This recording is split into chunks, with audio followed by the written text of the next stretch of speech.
Bueno, entonces, bienvenidas y si somos puras mujeres, pues el día de hoy. Eh, Bienvenidas esta noche a la tercera semana del módulo, pues, número 1. Y en este módulo, en esta tercera semana, pues, vamos a revisar propiamente conceptos ya mucho más cercanos a lo que es neuropsicología infantil propiamente y claro, aquellos elementos propios del aprendizaje que se revisan pues desde los conceptos, bien decíamos, de la neuropsicología y aquellas teorías que respaldan justamente la neuropsicología infantil para comprender lo que es un proceso tan complejo como el de aprendizaje. Entonces, en esta sesión vamos a revisar dos temáticas, una que nos quedó pendiente pues de la anterior semana, que no es muy larga, y sobre la cual pues también ya en plataforma hay material al respecto, entonces les voy a ir indicando pues qué es lo que deben revisar. Y en una segunda instancia pues vamos a ver elementos tales como por ejemplo pues aquellos referidos a la plasticidad cerebral y ya bases fundamentales del aprendizaje. Entonces, respecto a lo que compete a la aplicación propiamente de la neuropsicología infantil hacia el abordaje de trastornos del aprendizaje, se ha entendido justamente pues que este elemento se trabaja bajo una perspectiva de sustentar aquellos componentes propios que tiene el niño, por ejemplo, con bajo rendimiento escolar y que se encuentra este rendimiento por debajo del esperado a pesar de poseer un nivel intelectual normal. Es así que para esta categoría de niños que probablemente pues tienen un CI normal, medio o incluso pues superior, pero que tienen este rendimiento que se encuentra por debajo de lo esperado, pues se hace referencia a estos niños que poseen dificultades de aprendizaje y en este caso es sobre ellos pues quien la neuropsicología infantil ha centrado su estudio, ¿no? Y sus métodos también y técnicas para aproximarse al entendimiento de esta concepción. En este caso, pues más o menos a la segunda mitad ya del siglo XIX se empezaron a generar observaciones propiamente clínicas en niños y adolescentes que tenían estas dificultades para adquirir pues habilidades académicas, pero que pues en una evaluación, por ejemplo, normativa de lo que era el CI, obtenían puntajes medio o superiores. Es así que se lanza una hipótesis acerca de la participación pues de las alteraciones en el neurodesarrollo y se establecen estas analogías propias de pérdida de habilidades similares que tenían estos niños con dificultades para la adquisición de habilidades académicas en pacientes también equiparándolos con daño cerebral adquirido. Entonces, en ese caso se realizó una analogía de síntomas y signos propios del daño cerebral y también una analogía pues respecto a lo que era el rendimiento de estos niños y adolescentes. Actualmente, y gracias a todo el sustento teórico que se tiene en cuanto a los trastornos de aprendizaje y específicamente pues a los conceptos que se estudiaron desde las neurociencias y la neuropsicología, es que entendemos que el diagnóstico que se debe realizar en estos niños está sustentado sobre las bases fundamentales de los manuales que rigen pues a lo que es el diagnóstico en cuanto a trastornos mentales. Y en este caso, pues dentro de esos manuales que se manejan en psicología principalmente, tales como el CIE-10 y actualmente pues el CIE-11 y el DSM-5 en su última versión, pues se categoriza a estos trastornos como dificultades de aprendizaje. Y ahí están dentro de categorías específicas dentro de estos manuales, cumpliendo con ciertos requerimientos propios de síntomas y signos que deben estar presentes para llegar a categorizar lo que son dificultades de aprendizaje. Estos están referidos en estos manuales justamente como trastornos específicos del desarrollo de las habilidades escolares y se van clasificando pues en función de aquellos contenidos específicos de un área curricular. Esto quiere decir que responden pues por ejemplo a trastornos específicos o de lectura o por ejemplo trastornos de ortografía y o de habilidades matemáticas. Dentro de los manuales propiamente de manejo para el diagnóstico como tal, pues se han asociado estos elementos sintomatológicos propios de estos contenidos específicos de áreas curriculares a un bajo rendimiento escolar inesperado. Entonces, esta es una de las características más importantes al poder aproximarnos pues a un diagnóstico específico para lo que son trastornos de aprendizaje. Entonces, este bajo rendimiento escolar que es inesperado se repercute pues en un área académica particular. Es así que tenemos pues las clasificaciones que se manejan dentro de estos manuales, como por ejemplo la dislexia, la disortografía o la discalculia y demás. Entonces, además de ello, pues uno de los elementos de requerimiento para la categorización dentro del diagnóstico debe contar con este requisito y es que pues no puede ser explicado por el nivel intelectual ni por factores externos. Esto quiere decir que justamente pues son niños que bajo condiciones nuevamente normativas de lo que es la categoría de CI para estos niños, pues el CI es normal o medio. Y tampoco pues intervienen otro tipo de factores externos para poder pensar que este niño esté cursando con dificultades o trastorno del aprendizaje. Además, pues debe existir la presencia de un bajo rendimiento en ausencia de discapacidad intelectual, sensorial o motora, de trastorno emocional, privación cultural o instrucción insuficiente o inadecuada. Entonces, todos estos elementos pues no están asociados directamente con lo que es la categoría de trastornos específicos del aprendizaje. Es así que el CIE 10, bueno, y el CIE 11, pues actualmente clasifican a estos bajo un sentido restringido de lo que son las dificultades de aprendizaje y se categorizan estas dentro de un acápite que se denomina pues trastornos del desarrollo. Dentro de este acápite se encuentran clasificados diferentes trastornos del desarrollo como ser pues los trastornos específicos, los generalizados, otro tipo de trastornos del desarrollo y algunos denominados como trastornos del desarrollo sin especificar. Dentro de la categoría de trastornos específicos, trastornos del desarrollo específicos, se encuentran aquellos que están clasificados como trastornos del desarrollo específicos del lenguaje y del habla, del aprendizaje escolar, psicomotores y o mixtos. Y en este caso, pues dentro de estos específicos, como encontramos a los trastornos del desarrollo específico del aprendizaje escolar, podemos encontrar las categorías también de clasificación de aquellos que responden, por ejemplo, a trastornos del aprendizaje escolar para la lectura, para la ortografía, para el cálculo, un trastorno de orden mixto, otro tipo de trastornos específicos del aprendizaje escolar y aquellos sin especificar. Y es así como se manejan pues estas categorías dentro de este manual que fue y es manejado pues bajo criterios propios de la OMS. En el caso del DSM-5, que es el manual de mayor referencia para nosotros los psicólogos y también pues para quienes trabajan en el área de salud mental, la categoría de los trastornos del aprendizaje se van a manejar dentro del acápite propio de trastorno específico del aprendizaje.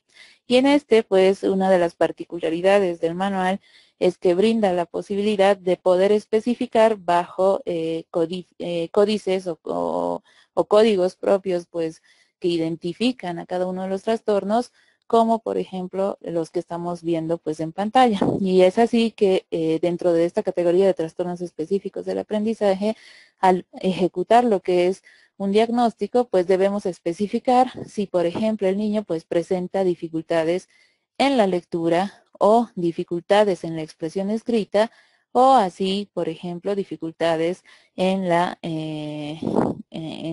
matemática. Y en este caso, pues también referido dentro de cada una de las categorías, se va a encontrar también algunos elementos propios semiológicos o sintomatológicos que corresponden pues a estas dificultades. Y es así que, por ejemplo, para dificultades de la lectura, pues debemos especificar también si este niño, por ejemplo, que está cursando con estas dificultades, tiene algunos síntomas referentes, por ejemplo, a la corrección de la lectura durante la lectura de palabras. O, por ejemplo, si tiene dificultades, pues para la velocidad o fluidez de la lectura. Y asimismo para la comprensión de la misma. Entonces, estos elementos nos van a orientar mucho más a un diagnóstico mucho más específico y obviamente pues referente a lo que es la categorización dentro del DSM-5.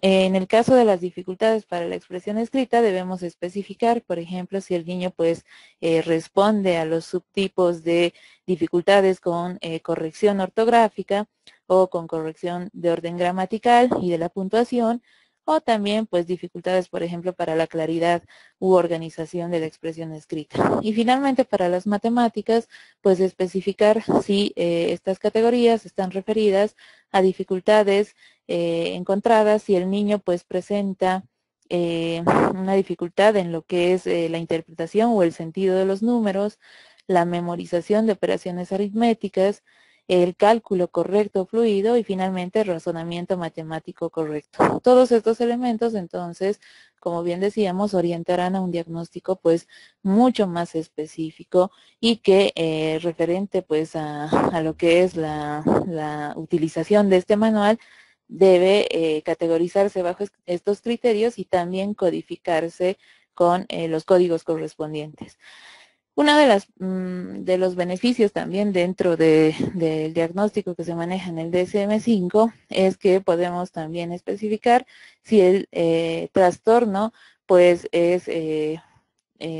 responde a un grado de afectación y en este caso pues debemos referir si es leve o si es moderado o grave también dentro de ciertas categorías que maneja el manual. Entonces hay que hacer una revisión importante de ambos manuales, mucho más del DSM-5 que se maneja muchísimo más en el ámbito de neuropsicología clínica y bajo estos criterios poder trabajar en diagnósticos si es que no contamos, por ejemplo, con algunas pruebas específicas para evaluar al niño. Entonces, si no contamos con estas pruebas específicas, pues podemos recurrir a la observación directa del niño a través de evaluaciones, digamos, que podríamos establecer y guiarnos dentro de lo que son los fundamentos propios de estos manuales.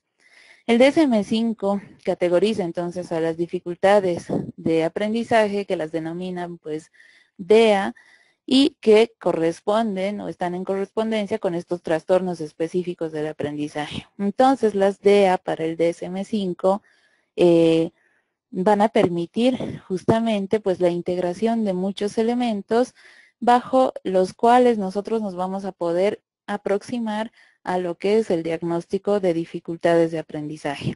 En este caso, para acercarnos y aproximarnos de manera, digamos, muy sucinta a lo que es el diagnóstico, vamos a tener que aplicar previamente algunos elementos que responden al acopio de datos y al acopio de información para poder ejecutar una hipótesis diagnóstica probable. Y en este caso, los elementos que sugiere el DSM-5 y planteados desde los criterios de la APA como tal, es que en el niño se pueda realizar una exploración clínica del desarrollo muy específica, ¿no? Y en este caso, pues, para la exploración clínica del desarrollo vamos a recurrir, obviamente, a algunas escalas propias de desarrollo para ejecutar este ítem como tal. También, pues, se sugiere que propiamente podamos integrar información proveniente de historias médicas, también educativas y familiares que nos den pautas importantes acerca de la conducta pues manifiesta de estos niños en cuanto a la manifestación típica de trastornos del aprendizaje. También pues hacer referencia a algunos informes de resultados de pruebas aplicadas previamente y esto responde, por ejemplo, a si el niño ha sido anteriormente pues evaluado o por ejemplo, en el campo pues de orden psicológico, de repente pues también fue evaluado mediante pruebas psicopedagógicas y incluso pruebas dentro de, por ejemplo, la categoría de informes fonoaudiológicos. Y entonces estos elementos contribuyen pues sobremanera a lo que es el diagnóstico aproximado de trastornos del aprendizaje. Otro elemento muy importante que se sugiere que debemos retomar y acopiar en cuanto a información, pues es el referente a aquellas observaciones realizadas por los maestros, y esto es muy importante, mucho más si estamos pensando pues en el trabajo en este tipo de trastornos específicos del aprendizaje. Entonces el reporte del maestro nos va a brindar un panorama mucho más completo acerca del funcionamiento que tiene el niño en situación de escolarización. Finalmente, pues la respuesta frente a intervenciones académicas que haya presentado el niño, si es que ha sido sometido, por ejemplo, pues previamente a lo que fue intervenciones, por ejemplo, de orden psicoeducativo o psicológico también, que hayan podido, pues, ejecutarse durante el diagnóstico previo de trastorno del aprendizaje. Entonces, todos estos elementos finalmente van a contribuir juntamente con las pruebas que nosotros podamos realizar o con las observaciones directas que podamos realizar a lo que es la representación propia pues de la presencia de problemas que se hallen de forma persistente y además que estos estén interfiriendo en mayor o menor grado en lo que es el rendimiento escolar. Entonces, todos estos elementos van a servir para ejecutar lo que habíamos denominado pues como la hipótesis diagnóstica de nuestro caso. Sobre el marco teórico que se maneja en cuanto a las dificultades específicas del aprendizaje, pues debemos entender que estas han permitido justamente explicar pues la forma en que las alteraciones del neurodesarrollo, que son pues consideradas como responsables de los déficits en procesos cognitivos, pudieran estar afectando a lo que es la adquisición de determinadas habilidades escolares y estas a su vez pues a las actividades de la vida diaria del niño, ¿no? Porque muchas de las repercusiones propiamente escolares van a generar también dificultades, por ejemplo, de interacción dentro del aula, o incluso pues a nivel afectivo emocional. Entonces estos elementos pues hay que considerarlos y este marco teórico de referencia pues nos brinda la posibilidad de entender las condiciones pues de un niño que presenta dificultades específicas del aprendizaje. En el caso pues también dentro de este marco teórico se necesita pues de una teoría importante con capacidad para poder trasladar justamente los hallazgos que vayamos a obtener sobre el rendimiento cognitivo del niño a un plan, obviamente, de intervención. Entonces, todos estos elementos previos en cuanto, por ejemplo, a la recopilación de información acerca de informes médicos, clínicos, psicológicos, psicoeducativos y demás, me va a permitir, obviamente, ejecutar lo que es el plan de intervención para que en el caso pues del niño podamos orientar a comprender las dificultades que éste está presentando en su desempeño. Catherine pregunta pues ¿cuál es la diferencia entre trastornos, dificultades y ahora dificultades específicas? ¿Sí? Habíamos dicho hace unas 2 semanas atrás que tenemos que trabajar en la categoría de estos elementos, ¿no? Son dificultades, bueno, eh, si quisiéramos, por ejemplo, brindarle un grado de severidad a estos elementos, el trastorno sería un trastorno, pues ya hablando en palabras casi mayores, ¿no? Entonces, este elemento, el trastorno de aprendizaje como tal, implica un compromiso mayor que probablemente esté originado y desarrollado, por ejemplo, a raíz de lo que son la adquisición de trastornos del neurodesarrollo y que obviamente estén repercutiendo de gran manera pues en lo que es el aprendizaje.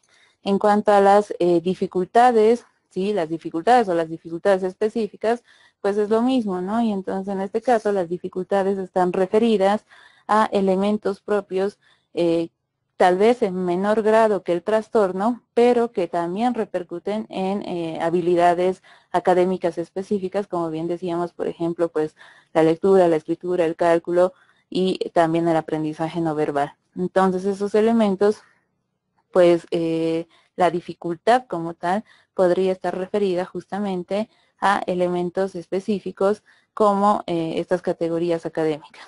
Y en cuanto a la otra categoría que se maneja, es la categoría de problema de aprendizaje. Entonces son 3 elementos que hay que diferenciar: trastorno, dificultad y problema. En el caso del problema, podría ser referente dentro de las categorías de dificultades de aprendizaje, por ejemplo, ¿no?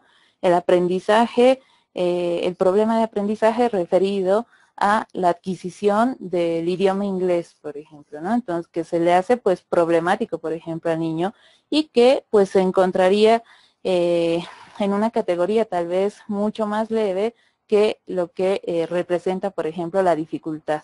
Entonces, estos varían pues seguramente podríamos establecerlos por la gravedad o por la severidad misma, ¿ok? Bueno, entonces acordamos pues que entonces los trastornos de aprendizaje sí pueden estar teniendo una base referente justamente a lo que son trastornos del neurodesarrollo. Y Ruth pregunta pues si trastornos específicos del aprendizaje es igual que los de A. En mucha de la literatura pues sí van a encontrar esta participación pues de palabras muy recurrentes, ¿no? Entonces siempre si hacen una lectura de cualquier libro referente, por ejemplo, a trastornos del aprendizaje, van a encontrar referidos como igual, ¿no? Trastorno o dificultad o problema. Pero podemos establecer ya esta diferenciación a partir de ello, ¿no? Entonces, según la gravedad, según la severidad propiamente, pues trastorno vendría a ser algo mucho más severo que una dificultad y dificultad pues algo mucho más complejo que un problema. Entonces, dada esa situación, ¿sí? Y entendiendo pues este marco teórico, decíamos que se ha planteado la necesidad pues de una teoría que pueda trasladar justamente el resultado de estos hallazgos a lo que es el plan de intervención. Entonces no olvidemos que los hallazgos que vayamos a obtener en un niño y basando estos hallazgos en el contexto propio del niño, en su propia realidad y planificando pues un plan de intervención propiamente para este niño, no me va a servir este plan de intervención para otro niño bajo las mismas condiciones. Entonces necesitamos ejecutar tanto, por ejemplo, el acopio pues de información para cada uno de los casos y el plan de acción también diferente para cada uno de ellos, ¿no? Entonces decíamos que cada niño o cada sujeto pues que vayamos a trabajar definitivamente trae un contexto por detrás, ¿no? Y en este contexto justamente pues se repercuten, por ejemplo, las distintas categorías de conducta o de repente pues los diversos sistemas de aprendizaje que tienen estos niños o incluso pues el contexto familiar y social del cual están proveniendo, ¿no? Entonces, en este caso, pues cada niño, cada sujeto vendrá a ser un caso único y un caso diferente del otro, ¿sí? Entonces, En este sentido, necesitamos pues de la participación, obviamente, de esta información que hemos acopiado para poder establecer los planes de intervención. Obviamente, el marco teórico sobre estas DEAs como tal, pues ha dado a entender que existe durante el proceso de lo que es la escolarización del niño, que más o menos pues también en nuestro contexto dura hasta los 18 años, es decir que más o menos el niño pues está un muy buen tiempo en condiciones de escolarización. Estos niños pues están, digamos, circunscritos a lo que es la inclusión sistemática dentro de un proceso continuo que está reglado por sistemas y, digamos, normas pues de enseñanza.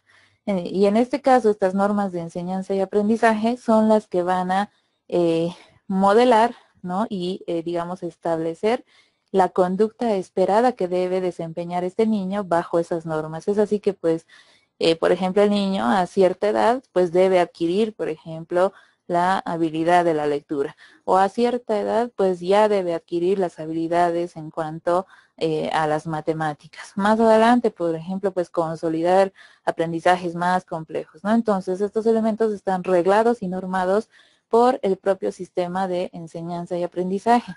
Y cuando este niño, pues en condiciones en que no alcanza el nivel esperado de conocimientos que está normado por el sistema educativo, pues se dice que es un niño pues que presenta dificultades de aprendizaje como tal, ¿no? Y entonces deberíamos entender que cuál es el contexto por el cual el niño justamente pues no está alcanzando el nivel esperado de conocimientos que está normado pues por este sistema educativo. Entonces hay que analizar obviamente algunas razones básicas que responden a este cuestionamiento. Y entre ellas, pues el marco teórico sobre las DEA justamente han establecido que podrían existir estas tres razones asociadas a que el niño pues no alcance el nivel esperado.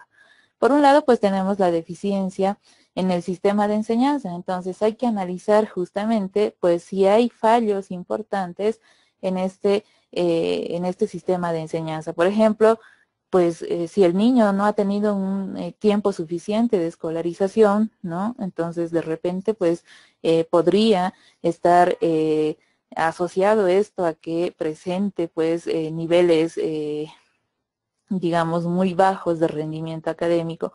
O de repente, si las prácticas pues pedagógicas justamente son ineficaces, entonces debemos también analizar un poco el sistema educativo y ver si está acorde pues a la realidad propia de nuestros niños. Asimismo, pues el análisis de algunos factores, como son los apoyos familiares escasos que se dan en muchas condiciones y también ineficaces. Por ejemplo, pues gracias a que actualmente, pues ambos padres, por ejemplo, tienen que trabajar, ¿no? Y de repente, pues el niño tiene que desarrollar solito, pues la tarea o no tiene con quién consultar, pues acerca de lo que hizo en la escuela durante el día y pues este apoyo que necesita referente a lo que es el apoyo familiar, pues es deficiente. Entonces ese sería un factor también que puede estar desencadenando que el niño pues no alcance el nivel esperado de conocimientos. Asimismo, problemas culturales importantes también en nuestra realidad nacional, como por ejemplo, pues la enseñanza en español, ¿no? En la escuela, mientras que el niño, por ejemplo, habla aymara pues en casa, ¿no?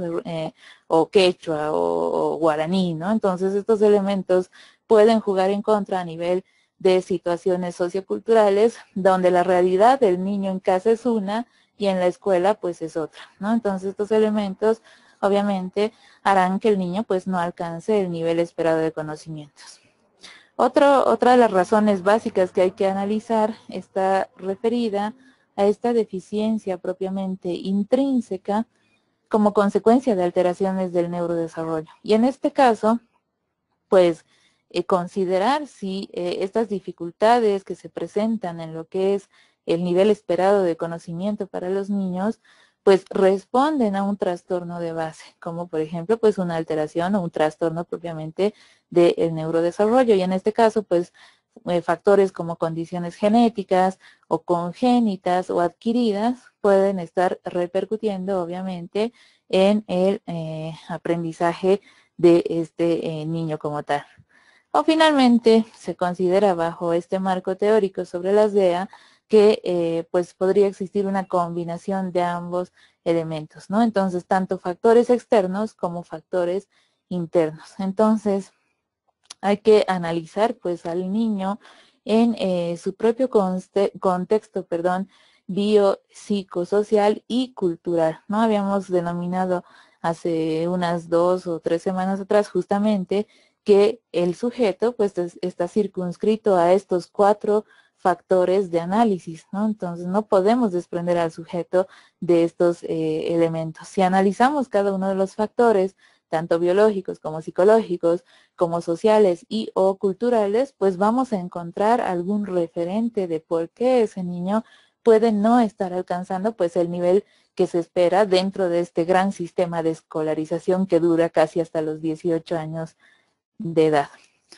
Es así que entonces esta, digamos, concurrencia de lo que son tanto factores externos como factores internos propios de la aparición pues de dificultades, por ejemplo, específicas del aprendizaje, responden a esta interacción que existe entre la educación e instrucción y el sistema de aprendizaje propiamente del niño.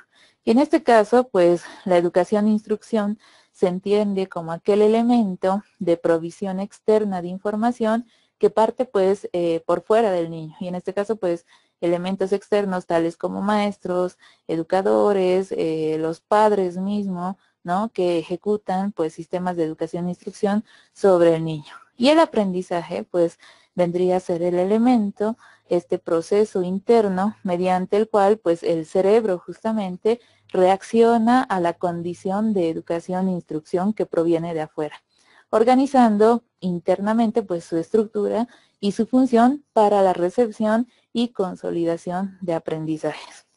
Entonces, esta categoría de interacción muy importante entre lo que es educación y aprendizaje o el proceso de que se denomina pues enseñanza-aprendizaje, responde a lo que es un enfoque actual de la neuropsicología infantil en general y referente a la explicación y tratamiento sobre dificultades de aprendizaje en particular.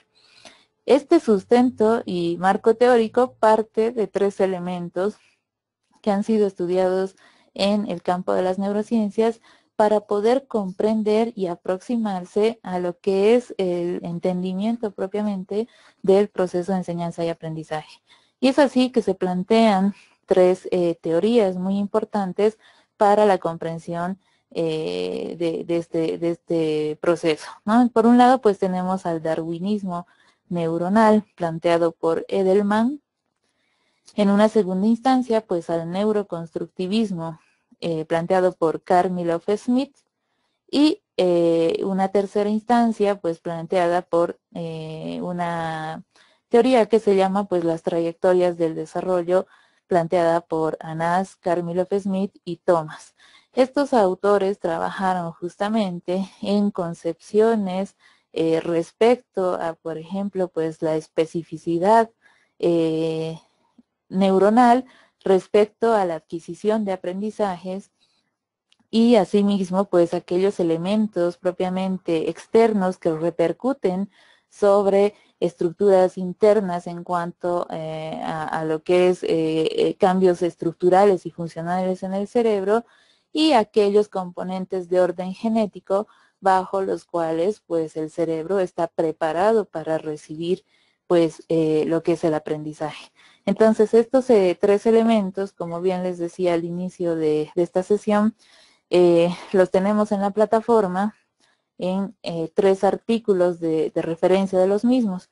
Entonces estos 3 artículos sería bueno pues que los revisen muy a detalle para poder comprender pues más adelante en todo obviamente en todo el proceso de lo que es el diplomado como tal, la importancia pues de elementos como son los factores innatos o como son pues aquellos elementos externos propios del contexto, del ambiente y cómo estos repercuten en la transformación del cerebro y las redes neuronales, y también pues la especialización, perdón, neuronal para lo que son aprendizajes también específicos.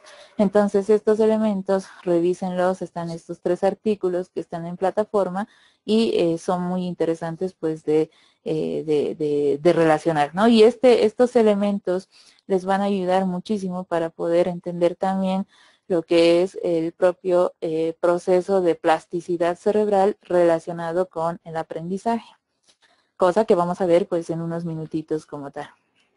Por tanto, pues a partir de esta necesidad de poder explicar, ¿no?, qué es lo que pasa justamente con el proceso de enseñanza-aprendizaje, es que se retoman algunos elementos propios de la psicología escolar y la neuropsicología infantil para poder establecer un marco teórico referente a lo que son las dificultades específicas de aprendizaje y la explicación digamos, etiológica de estos fenómenos.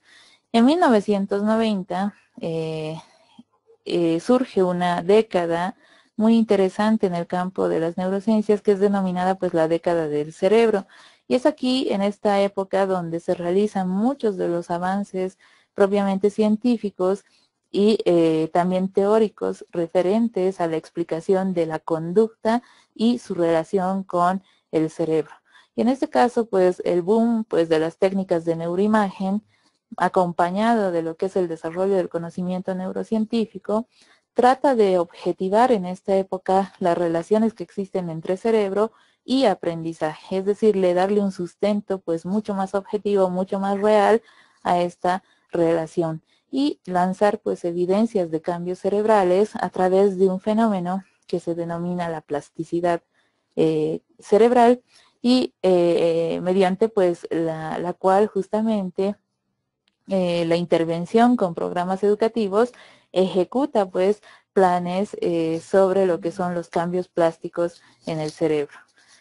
La neuropsicología, entonces, unida pues a la psicología escolar, tiene una nueva tendencia más o menos en esta época que se denomina la neuropsicología escolar.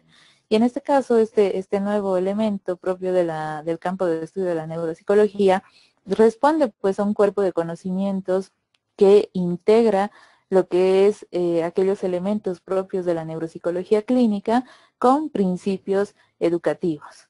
Una autora, el año 2004, la doctora Miller, habla acerca de esta interacción entre lo que es la neuropsicología clínica y los principios educativos y establece que estos elementos en conjunto van a poder contribuir a los procesos de evaluación e intervención en el niño para poder facilitarle así lo que es también el aprendizaje y las conductas también adecuadas dentro de los sistemas escolares y familiares.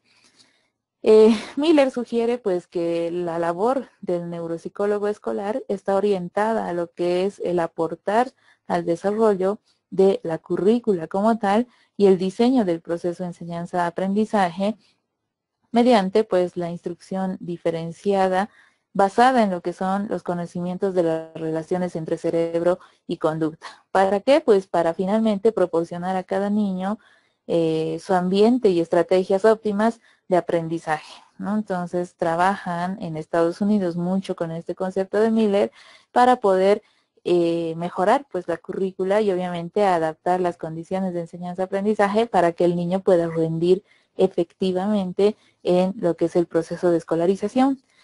El año 2013, no hace mucho tiempo atrás, pues Miller lanza una concepción acerca de cuándo el neuropsicólogo debe intervenir en el contexto escolar mediante el proceso de evaluación. Y es este planteamiento de Miller que va a dar lugar luego al surgimiento pues, de una teoría que se maneja actualmente en el campo de neuropsicología infantil orientado a lo que es el campo educativo. Y en este caso, pues Miller dice que la evaluación neuropsicológica en el contexto escolar se debe realizar bajo estas condiciones. cuando, por ejemplo, el alumno no responde a diferentes estrategias de intervención. Esto es que, por ejemplo, pues el niño ha sido sometido en diversas ocasiones a intervenciones de orden pedagógico, a intervenciones psicológicas, a intervenciones de terapias alternativas y demás, y no ha tenido éxito pues en estas intervenciones. Entonces, ahí cabe lanzar la pregunta de por qué pues no ha respondido a estas intervenciones y poder someter al niño a una evaluación propiamente neuropsicológica para poder crear pues un perfil de rendimiento cognitivo del niño. También pues Miller plantea que se debe valorar al niño si tras una evaluación de orden psicopedagógica se sugiere la existencia de posibles deficiencias en el procesamiento cognitivo. Entonces muchas veces pues el informe psicopedagógico va a orientar a lo que es la evaluación neuropsicológica.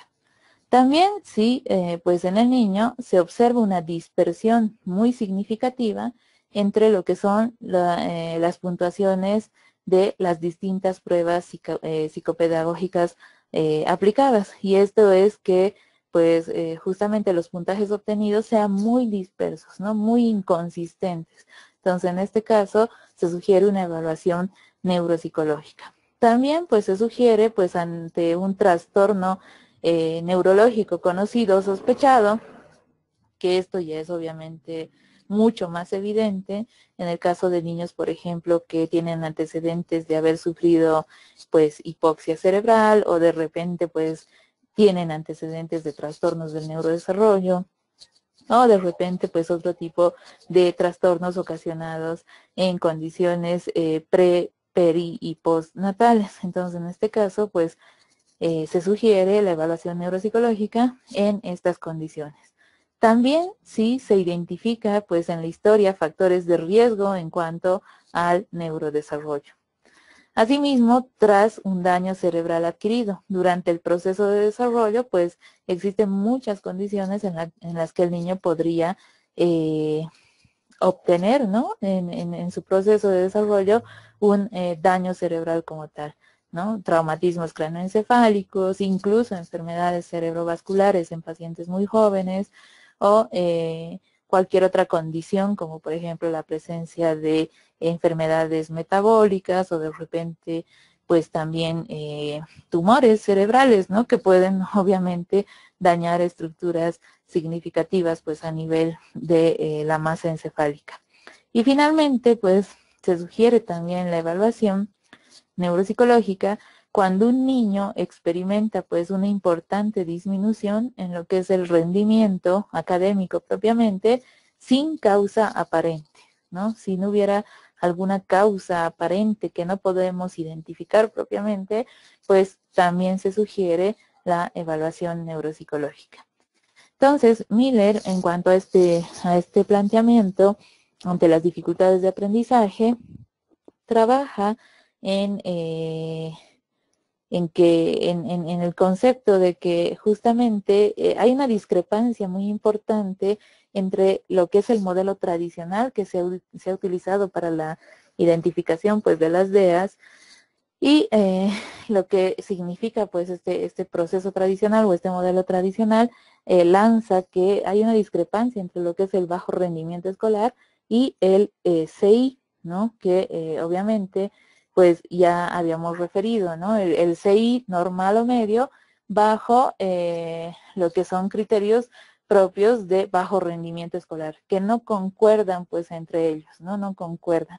Entonces, este modelo tradicional ha sido actualmente pues descartado y se considera como inapropiado, ¿no? Entonces, algunos autores han trabajado bajo las concepciones de Miller, como estos autores que estamos observando, Butner y Hasselhorn en 2011, realizan una crítica a este modelo de discrepancia entre CI y bajo rendimiento.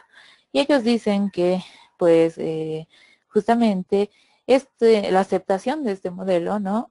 Implicaría que a pesar pues de un bajo rendimiento académico, algunos niños no se consideraran con dificultades específicas del aprendizaje. Es así que pues esta discrepancia, por ejemplo, de coeficiente intelectual y rendimiento inferior a 2 desviaciones estándar, pues no correspondería a lo que es el diagnóstico de DEA como tal. También realizan otro tipo de crítica y dicen pues que los niños, por ejemplo, con altas capacidades que cumplen el criterio de un CI pues alto como tal y que no se les atribuya, por ejemplo, las dificultades específicas del aprendizaje, pues se debe específicamente porque el rendimiento académico no se encuentra por debajo de la normalidad estadística. Otra de las críticas que lanzan es que no hay, entonces, si se acepta pues el modelo tradicional, no existiera pues una diferencia entre niños con DEA y niños con bajo rendimiento que no tienen DEA, ¿no? Entonces ahí hay digamos, una crítica importante donde si aceptáramos el modelo tradicional, entonces tendríamos que aceptar estas condiciones. Y finalmente, pues que el diagnóstico, por ejemplo, de DEA, mediante este criterio, no proporciona la información sobre lo que es la planificación que se debe realizar para la respuesta educativa. Entonces, estos elementos juegan en contra del modelo tradicional y pues se ha, digamos, repercutido mucho más la necesidad de un modelo que pueda orientar de buena manera pues a lo que es el diagnóstico de dificultades específicas del aprendizaje. En este caso, entonces, surge a partir pues de estas críticas y a partir de las apreciaciones realizadas por Miller, un modelo que se denomina el modelo conceptual de neuropsicología escolar. Y en este caso, en 2013, pues Miller lanza este concepto, este modelo, y plantea que va a generar pues una síntesis de diferentes aproximaciones teóricas y clínicas de la neuropsicología para poder sustentar este modelo. Es así que se toman algunos elementos de la neuropsicología tradicional, como son pues las teorías de Luria, las teorías de atención planteadas por Mirsky, las teorías planteadas en cuanto a la memoria de trabajo que trabajaron Baddeley y Hitch, la evaluación orientada hacia los procesos planteada por Milberg y sus colaboradores, y también teorías acerca de las habilidades cognitivas que fueron planteadas por Cattell, Horn y Carroll. Estos elementos entonces se retoman para lo que es el nuevo marco teórico del modelo conceptual de neuropsicología escolar. Se sabe entonces, gracias a, obviamente, psicología y neuropsicología basada en evidencia, que el modelo responde a poder establecer mucho mejor los criterios y decisiones diagnósticas a partir de una visión mucho más amplia de las capacidades cognitivas de un sujeto o de una persona. En este caso, el modelo plantea principalmente pues que las estrategias individuales que emplea pues el sujeto durante lo que es el rendimiento o el procedimiento de cualquier tarea son mucho más importantes que las puntuaciones obtenidas durante su ejecución. Entonces ahí está, por ejemplo, uno de los conceptos que está retomado desde Luria, ¿no? Y que dice entonces que el proceso a nivel de evaluación cualitativa es mucho más importante que el simple puntaje cuantitativo. Este modelo tiene una triple finalidad y es el de justamente poder facilitar al sujeto, pues, poder facilitar al evaluador lo que es la interpretación clínica de los datos a través de un marco organizacional. También, pues, fortalecer lo que es la unión entre evaluación e intervención basada en la evidencia. Y esto es, pues, una buena, digamos, una buena aplicación para dar respuesta a lo que es la intervención que se va a realizar más adelante. Y finalmente, pues, la última finalidad de este modelo es el poder proporcionar un marco común de referencia para poder valorar los efectos de los trastornos del neurodesarrollo, por ejemplo, que son de compromiso mayor, sobre los procesos cognitivos. Este modelo entonces ha logrado integrar, ¿sí?, a través de lo que es el análisis e integración pues, de los resultados procedentes del rendimiento académico y aquellos de funcionamiento socioemocional con los componentes de la evaluación neuropsicológica. Entonces, este modelo plantea trabajar en estas 4 funciones y procesos neurocognitivos para poder ejecutar pues un acercamiento al diagnóstico de las DEAs. Por ejemplo, pues tenemos ahí a los 4 elementos que se trabajan, como son pues la evaluación de las funciones sensoriomotoras, la evaluación de un segundo factor o un segundo funcionamiento que vendrían a ser los facilitadores e inhibidores de los procesos cognitivos y habilidades adquiridas de conocimiento. Asimismo, pues la evaluación de procesos cognitivos básicos y finalmente la evaluación de conocimientos adquiridos. Si ustedes se fijan en cada una de las columnas, pues se trabajan en cuanto a elementos que van de menor a mayor complejidad. Y, por ejemplo, pues correspondientes a la primera columna respecto a evaluación de funciones sensoriomotoras, debemos evaluar, por ejemplo, pues si la visión, la audición y el tacto del niño pues están indemnes o no. Si hay una dificultad evidente pues en la periferia, como por ejemplo la utilización de un aparato auxiliar auditivo o la utilización de lentes, por ejemplo, para el niño, entonces ya esta primera categoría de funciones sensoriomotoras, pues ya presenta un déficit o una dificultad. Entonces ese ya es un marco referencial para poder hablar acerca de las dificultades de ese niño, ¿no? Entonces se sugiere pues que dentro de esta evaluación, la primera sea a través de la evaluación de los sentidos del niño, ¿no? Visión, audición y tacto. Asimismo, pues la evaluación de funciones tan importantes como son las funciones motoras, y esto es pues integración visomotora, las categorías de tareas de búsqueda visual y coordinación motriz, ¿no? Entonces estos elementos básicos, si son evaluados y superados de buena forma, pues pasamos al siguiente elemento a evaluar. En este caso, pues la evaluación de facilitadores e inhibidores de los procesos cognitivos y habilidades adquiridas de conocimiento se refieren a la evaluación de la velocidad del procesamiento de información, asimismo, pues la fluencia del lenguaje y el pensamiento, la eficiencia en cuanto a la ejecución, por ejemplo, de tareas como tal, la evaluación de la atención en sus diferentes módulos y también la evaluación de una memoria que se denomina la memoria de trabajo. Estos elementos, que son tanto facilitadores como inhibidores de procesos cognitivos, van a dar lugar también pues al acercamiento del diagnóstico propiamente neuropsicológico.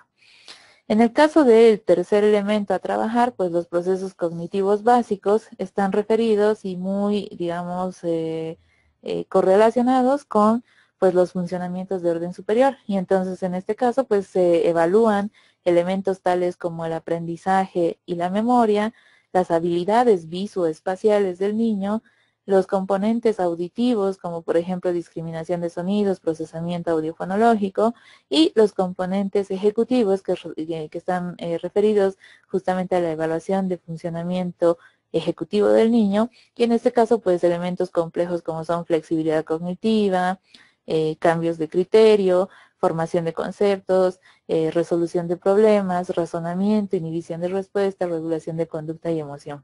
Entonces todos estos elementos también nos dan un marco referencial acerca de lo que es el diagnóstico de trastorno del aprendizaje o dificultad también específica del aprendizaje.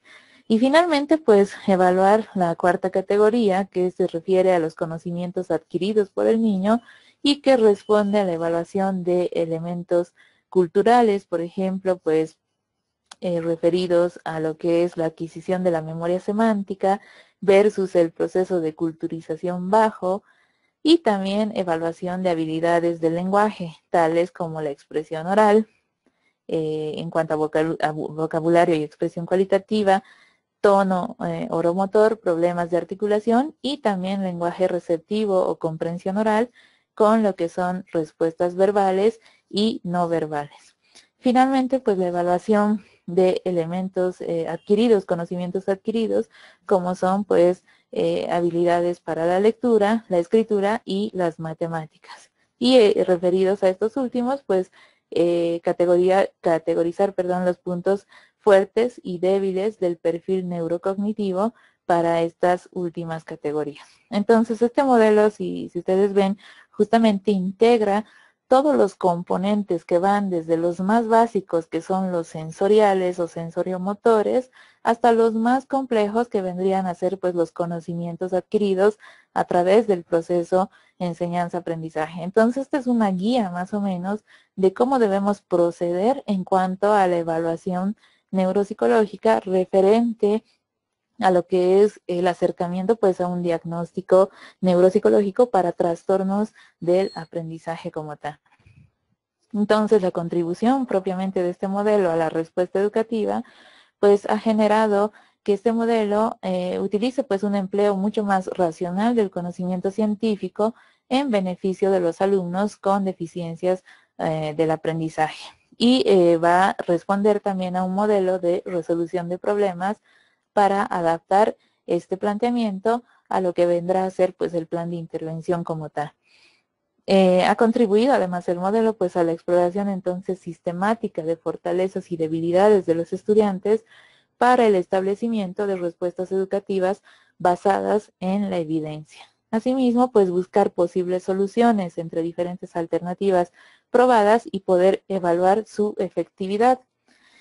Otra contribución que brinda este modelo pues es la respuesta a la intervención como estrategia preliminar ante la sospecha de una posible DEA. Y esto pues ya muy temprano, por ejemplo durante ciclos iniciales y primero de primaria, donde se puede realizar gracias al análisis de estos factores la obtención de indicadores tempranos para pensar en algunas dificultades que se puedan presentar pues más adelante en estos niños.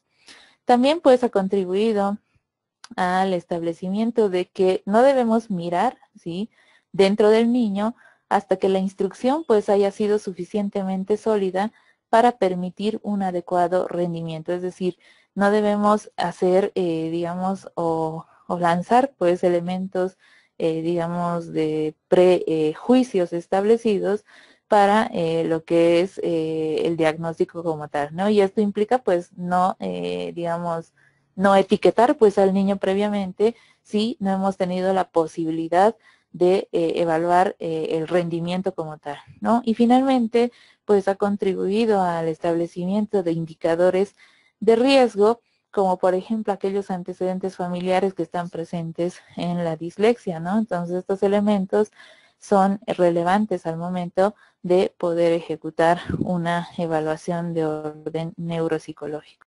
Bueno, entonces me voy pues con el tema ya de plasticidad cerebral para adelantar justamente lo que vendría a ser la sesión del día jueves. En este caso, bueno, vuelvo entonces a la pregunta de Catherine que dice, ¿a partir de qué edad podemos hablar de problemas de lectura, cálculo y escritura? Evidentemente, a partir de la edad de adquisición de esos elementos, ¿no? No podríamos hablar previamente de, por ejemplo, dislexia o discalculia o, por ejemplo, disgrafia, si previamente pues el niño no ha adquirido esos elementos. Entonces nos tenemos que esperar a que el niño pues pueda haber adquirido estas habilidades académicas para poder realizar lo que es el acercamiento hacia la hipótesis diagnóstica. Más o menos entonces referidos a que la lectura y la escritura pues se van adquiriendo entre los 6 y 7 años de edad y el cálculo como tal, ¿no? Se va adquiriendo y consolidando casi hasta los 8 años. Entonces ahí pues ya podríamos ir hablando de ciertas edades propias para lo que es el diagnóstico de problemas en cuanto a lectura, cálculo y escritura, ¿no? Antes simplemente podríamos hacer un acercamiento mediante algunos elementos que nos pudieran dar a pensar acerca de que ese niño podría tener dificultades más adelante. Por ejemplo, en el caso de la lectura, ¿no? Podríamos evaluar un elemento que se denominan pues las habilidades metalingüísticas y que son estas habilidades las de adquisición mucho anterior a la adquisición de la lectura. Entonces esos elementos sí podríamos tal vez referirlos, pero no como un diagnóstico de dislexia. Casi sí a partir de primero de primaria. Entonces, como les decía, pues continúo, nos vamos a tomar nada más unos 15 minutitos y luego les doy paso a que sigan consultando, preguntando y comentando además, ¿sí?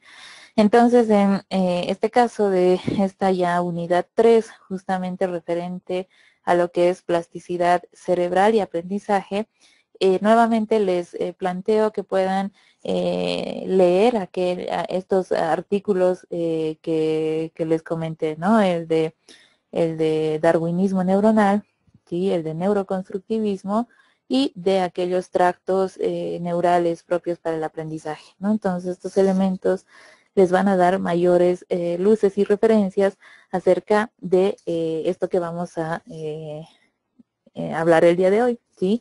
Entonces, respecto a la plasticidad cerebral y el aprendizaje, es un elemento que también no podemos separar del concepto de aprendizaje. Habíamos dicho que, por ejemplo, memoria y aprendizaje como tal, pues van de la mano, ¿no?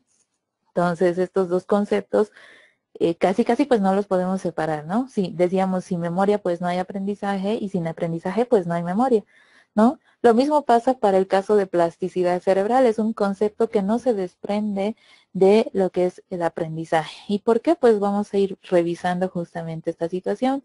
Santiago Ramón y Cajal, que está ahí en el pie de referencia de esta cita, pues es considerado el padre de la neurociencia, ¿sí? Moderna.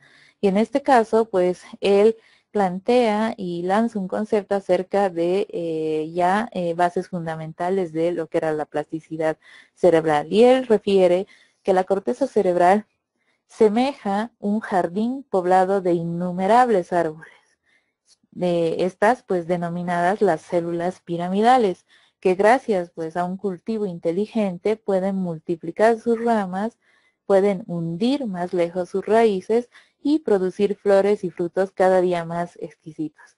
Entonces esto es una alegoría propiamente de lo que es la plasticidad cerebral, ¿sí? En este caso pues la plasticidad cerebral responde a fenómenos de orden neurofisiológico y neurobiológicos, principalmente obviamente fisiológicos, que están circunscritos a la concepción propiamente de la transmisión sináptica y aquellos cambios que se pueden generar a partir de del procesamiento de la información. Entonces tenemos que el referente inicial, obviamente de la plasticidad cerebral, se refiere pues a lo que es la sinapsis que responde pues a esta comunicación entre neuronas. Entonces, como bien saben, pues la cuestión del fenómeno de la sinapsis se desata en una primera instancia acerca de lo que vendría a ser pues un impulso eléctrico, ¿sí? Viajando a través de la neurona y llegando a lo que se conoce como el botón terminal, ¿sí? En este caso, pues el botón terminal, que es esta estructura que estamos observando a la izquierda y con la cual estoy señalando con el puntero, ¿sí? Es una estructura que está en la parte terminal, pues, de las dendritas de la neurona, de las prolongaciones dendríticas de la neurona.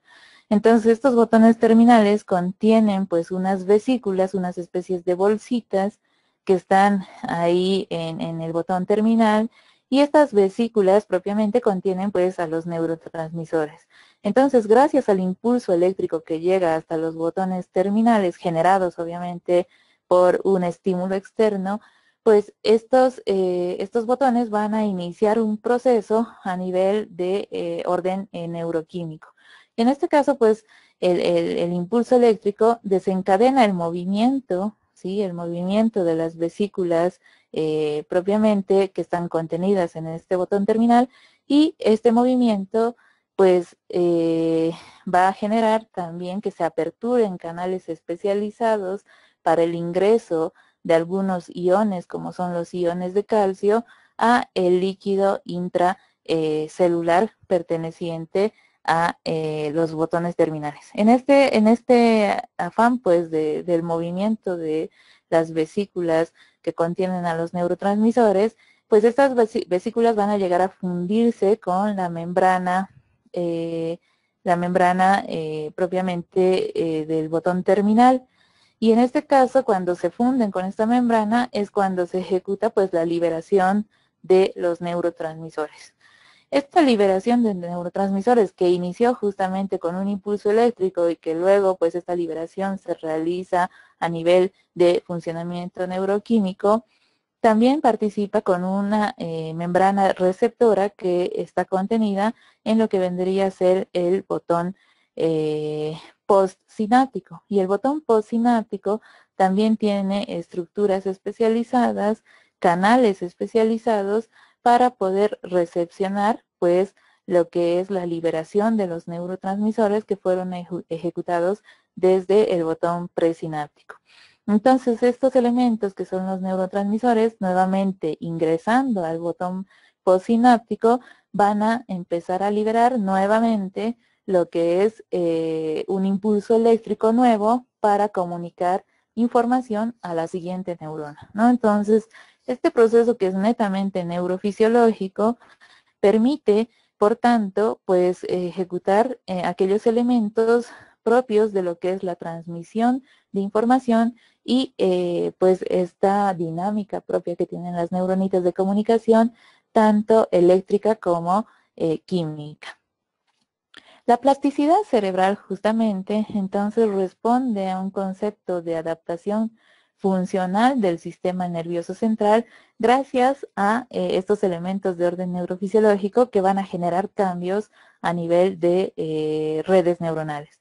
Entonces, esta plasticidad que se ejecuta pues, en el sistema nervioso central surte efecto para poder minimizar los efectos justamente de alteraciones estructurales o fisiológicas, sea cual fuera su causa originaria. Entonces, en un inicio, la plasticidad cerebral se estudió en condiciones de patologías cerebrales adquiridas. Es así que, por ejemplo, cuando había un daño cerebral adquirido en cierta región específica del cerebro, se hablaba de fenómenos plásticos por los cuales el cerebro y las regiones circundantes, por ejemplo, al área lesionada, eran capaces de retomar las funciones de aquella área pues que tenía las neuronas ya muertas o pues muy dañadas, ¿no? Entonces, esos elementos de fenómenos de plasticidad cerebral se iniciaron pues los estudios justamente en cerebros con daño cerebral adquirido. Después entonces de daño cerebral no fatal, por lo general pues ocurre un fenómeno de recuperación de funciones que podría continuar por muchos años. Esto le sucede pues a muchos pacientes que tienen, por ejemplo, patologías neurológicas y síndromes neuropsicológicos consolidados de muchos años de duración, ¿no? Entonces, este fenómeno de recuperación pues puede llevar un muy buen tiempo tras la adquisición de daño cerebral. El grado de recuperación va a depender en general, ¿no?, de algunos factores que responden pues a la edad del sujeto, al área comprometida en cuanto a la lesión adquirida, la cantidad de tejido cerebral que se ha dañado y la rapidez con la que se produce el daño, además de aquellos programas también de rehabilitación y factores ambientales y psicosociales que pueden estar, por ejemplo, pues repercutiendo en la plasticidad cerebral. La plasticidad como tal cerebral se suscita gracias a lo que es la capacidad de cambio estructural y funcional que tiene el sistema nervioso y es una cualidad propia de este sistema debido a influencias de factores pues tanto endógenos como exógenos. Y estos fenómenos plásticos, estos fenómenos de recuperación, por ejemplo, que estaban en una primera instancia pues orientadas a lo que era la investigación en readaptación cerebral, pues pueden ocurrir en cualquier momento de la vida. Si bien se dice obviamente que en el cerebro joven, pues es mucho más probable que la plasticidad sea mucho más eficiente, a diferencia pues del cerebro adulto, que todavía tiene fenómenos de plasticidad, pero que se ven enlentecidos por este factor que tiene que ver con la edad.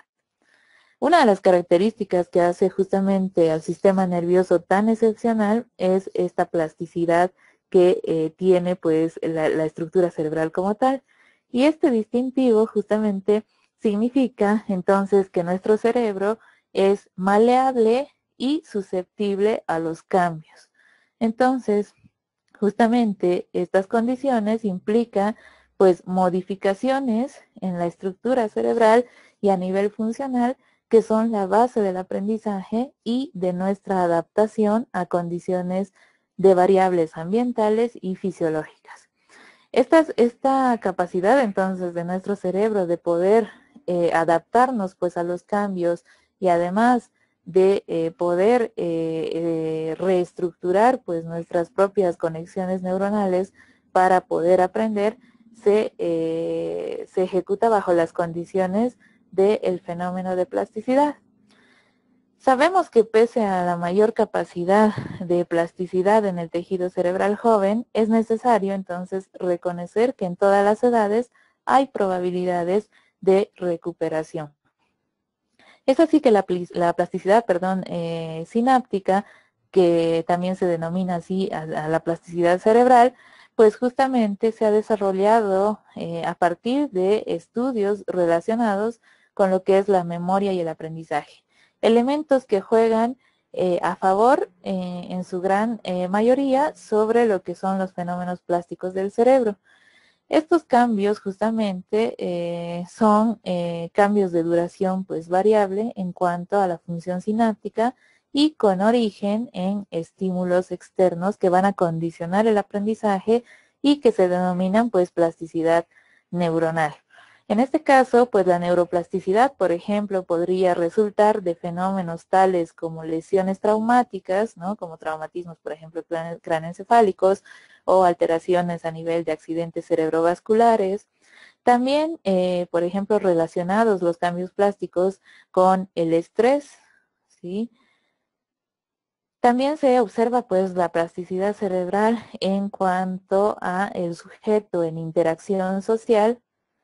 Se han hecho casos o se han estudiado casos de correlaciones entre lo que es la meditación y los cambios plásticos en el cerebro, las emociones que generan cambios plásticos, el aprendizaje que está muy bien referido en esta diapositiva y obviamente pues que genera pues la maleabilidad y la adaptación del cerebro a los sistemas complejos de aprendizaje, la focalización de la atención que nos permite también ejecutar cambios plásticos, factores nutricionales como la dieta que podrían contribuir, si en una dieta sana, por ejemplo, pues a una plasticidad obviamente sana, pero en condiciones, por ejemplo, nutricionales desfavorables, tal vez puedes contribuir a una plasticidad que se denomina una plasticidad aberrante, ¿sí? Entonces, en este sentido, la dieta es también un factor primordial para lo que son los fenómenos de plasticidad cerebral. El ejercicio relacionado con aquellos elementos propiamente motores que repercuten pues en lo que es la creación, por ejemplo, de nuevas redes neuronales, la consolidación de las mismas y pues una motricidad que está generando pues cambios plásticos también en el cerebro.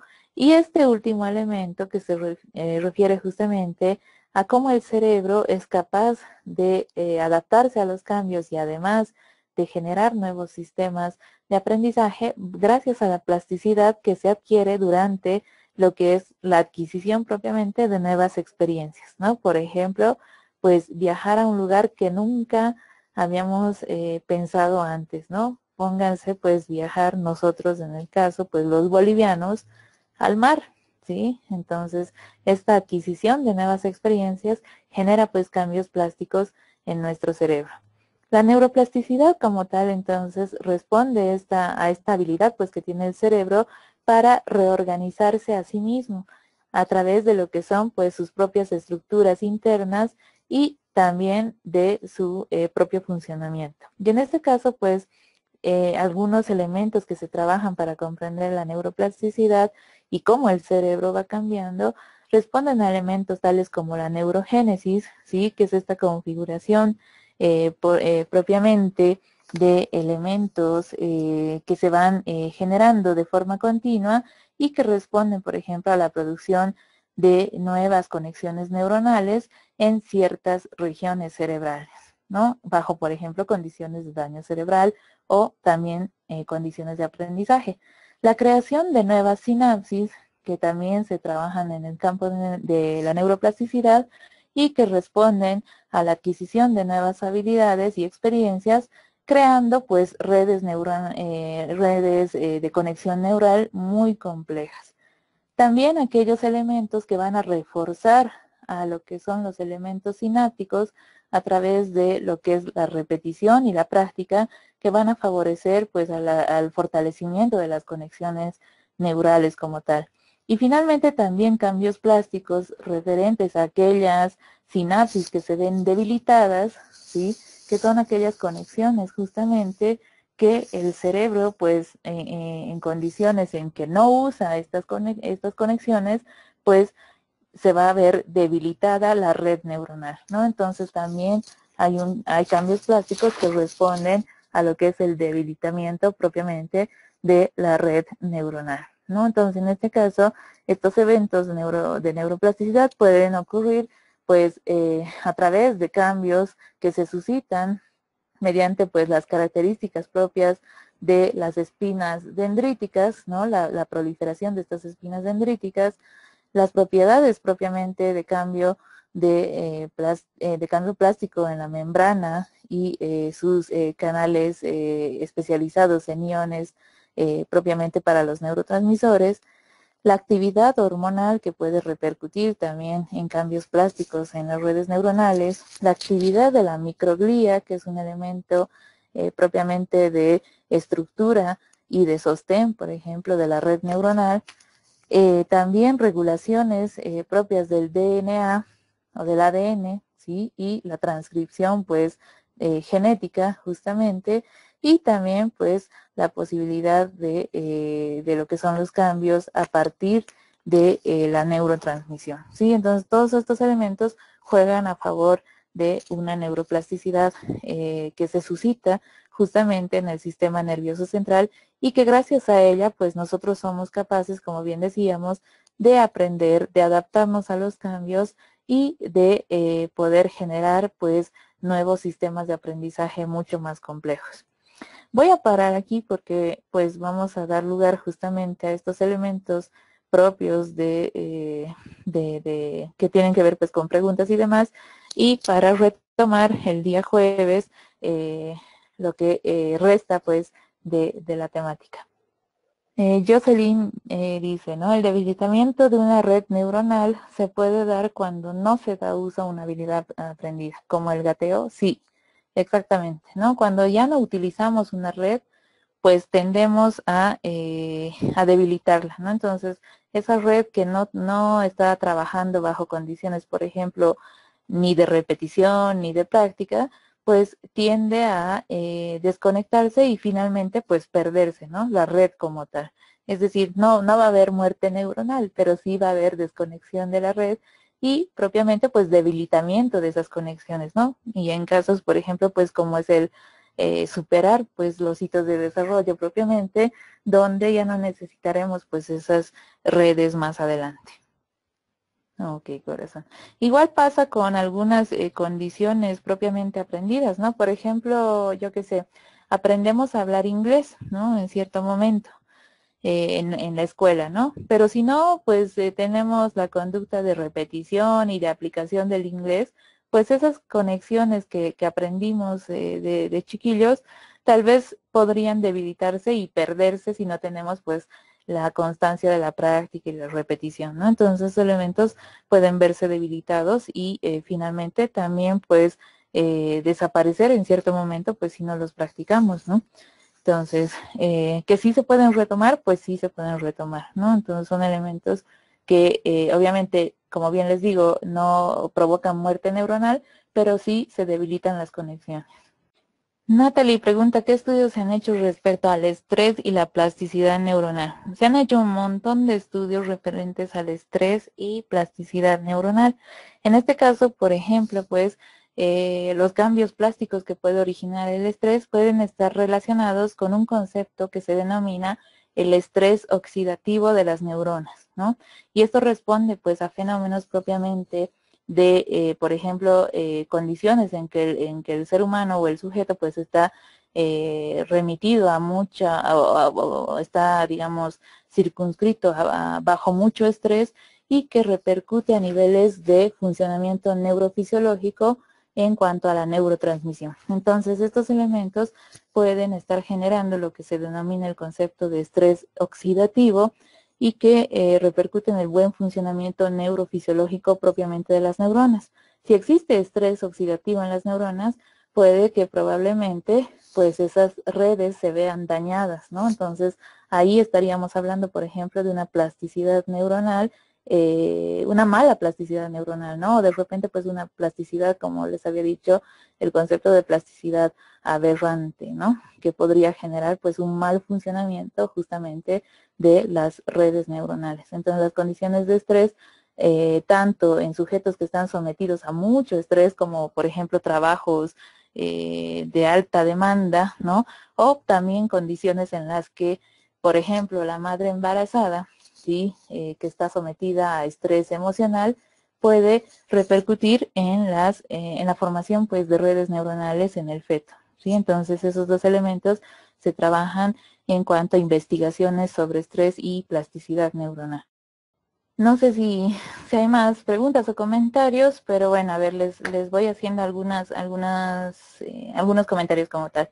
En plataforma, pues seguramente van a encontrar la actividad de esta semana, el foro de esta semana y también lo que es el trabajo de módulo, el trabajo final de módulo.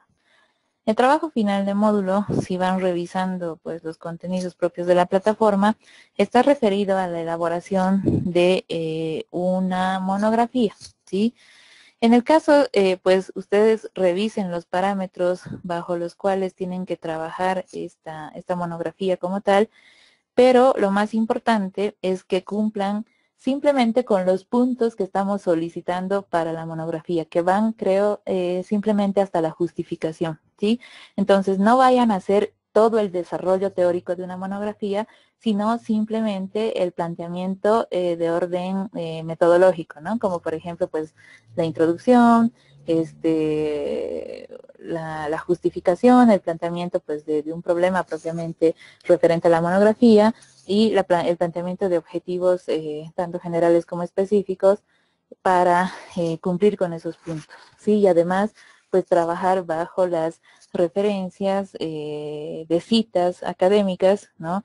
En cuanto a lo que es la utilización, por ejemplo, del formato APA. Entonces, en ese caso, vayan pensando en algún tema.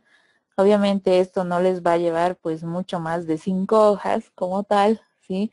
Entonces no vayan a hacer pues todo el desarrollo teórico de esa monografía. Simplemente el cumplimiento de esos puntitos que están referidos ahí en el trabajo como tal, ¿sí? Entonces hagan la revisión además, ¿sí? De bibliografía propiamente que tenga que ver con un tema pues de elección suya y que pues no sea o no esté por menos de al menos pues unas entre 5 a 10 revisiones de artículos científicos, ¿no? O de libros, por ejemplo, ¿no? Entonces esos elementos vayan trabajándolos y pensándolos para lo que es la presentación de ese, digamos, de ese trabajo monográfico que no es una monografía completa, ¿sí? El formato que van a entregar para el módulo Analía, no necesariamente pues es el tema que van a seleccionar para la defensa final, ¿no? Pero obviamente, claro, puede ser también pueden tomarlo, ¿no? Como una previa, digamos, para ir trabajando desde ya pues su monografía, ¿no? Entonces vayan pensando en un tema de mucha especificidad, ¿sí? Por ejemplo, siempre les sugiero que de repente, pues muchos quieren escribir acerca de TDAH, ¿sí? Entonces, en ese caso, pues el TDAH es un tema demasiado amplio, que contiene muchas particularidades. Entonces, pueden tomar cualquiera de las particularidades propias del TDAH, relacionadas obviamente con lo que es la neurocognición o la neuropsicología y adaptar pues ese tema en específico, ¿no? Entonces, no vayan pues a escribir todo sobre el TDAH porque como bien les decía en muchas ocasiones a otros alumnos, de repente pues sobre TDAH ya se ha escrito demasiado, ¿no? Entonces hay demasiada información que no es necesario volverla a reescribir, ¿no? Entonces, lo que sí es necesario es poder generar ciertas especificidades sobre ese tema, ¿no? Entonces, vayan pensando un tema de mucha especificidad, ¿sí? Para estas defensas que van a tener pues como parte de la defensa final. Pero para este trabajo en particular pues pueden tomar cualquier tema que tenga que ver obviamente con neuropsicología infantil, con también pues aprendizaje, ¿no? Esta correlación de estos dos elementos y que también pues sea un tema específico, ¿no? Entonces les puede servir para desarrollar su monografía de defensa final o finalmente pues simplemente para el trabajo de módulo. Bueno, entonces pues ahora sí, si no hay más preguntas o comentarios, pues nos estamos escuchando el jueves, ¿ok? Que tengan una buena noche, que descansen. No olviden revisar los artículos de referencia que estuvimos mencionando hoy y también lean acerca de conceptos pues de neuroplasticidad, ¿sí? Entonces cerramos el día jueves con eso. Entonces que tengan buena noche, que descansen y nos escuchamos y nos leemos pues el día jueves.